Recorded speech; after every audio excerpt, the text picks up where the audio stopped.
Zoals het koorhoen iets zegt over de kwaliteit van de heide, zegt de kamsalamander iets over de kwaliteit van het water. Hoe meer er zijn, hoe schoner het water.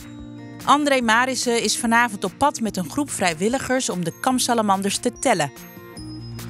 Nou, er zitten behoorlijk wat salamanders in.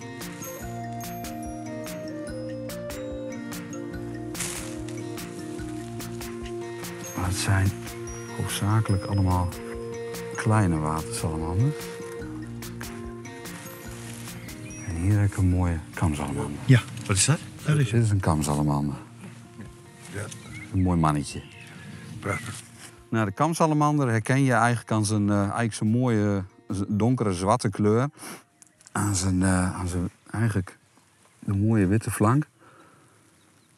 En de witte punt van de staart. Daarnaast heeft hij een hele mooie grote kam. Alleen omdat hij nu uit het water is, valt dat niet zo op. Maar als ik hem zo in de cuvet doe, dan kun je dat ook mooi zien. Ja, Hek is de kleine watersalamander. Daar hebben we er 4 van in zitten. En de grote, wat ze vroeger zeiden, de grote watersalamander, de kamsalamander, daar zit er 1 van in. Hij is een behoorlijk eindje groot. Dus ze zijn ook wel behoorlijk wat vrachtzuchtiger dan die andere kleine. Want ze lusten eigenlijk alles wel wat ze naar binnen kunnen krijgen. Dat vreten ze ook wel op. Is dit nou een volwassen kamsalamander? Ja. Ja? Ja. Oké. Ja. We hebben nou 1 kamsalamander gevangen. Dus het valt een beetje tegen. Ik had er op meer gehoopt. Maar ik heb ook nog wel wat eitjes her en der in het mannengras gezien. Dat is het eitje. Dat is ook dat witte, dat roomwit is ook heel kenmerkend voor kamsalamander, die kleur. Die kleine watersalamander die hier ook zijn eitjes legt, die heeft een wat bruiniger eitje.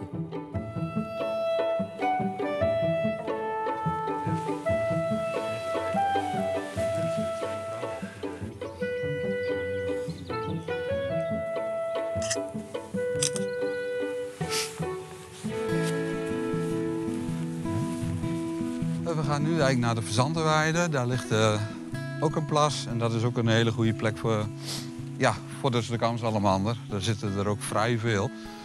Het is eigenlijk de bedoeling om ze... We hebben daar geen fuiken staan. Maar om ze daar met de zaklamp te gaan monitoren. Ja, kikker. Er zitten 2 kikkers. André, welke kikker is dat? Dat een bastaardkikker is. Een beetje kijkend naar grootte.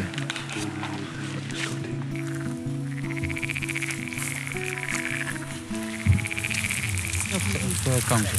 Kleintjes. Ja, hier hebben we ook een kleintje. Maar een kamsalamander zie je nog niet. Dat heb ik nog niet gezien. Nee.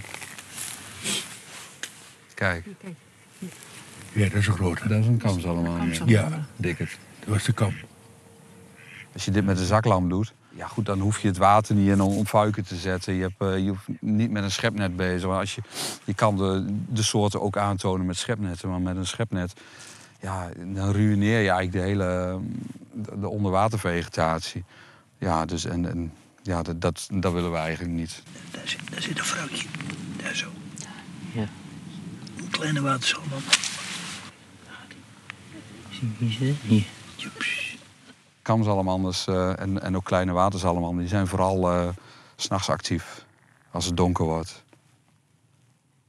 En overdag, met name kamsalamander, zit overdag diep in de diepste delen van de poel. Kleine watersalamander kun je overdag ook nog wel zien. Maar kamsalamander overdag wordt toch wat lastiger.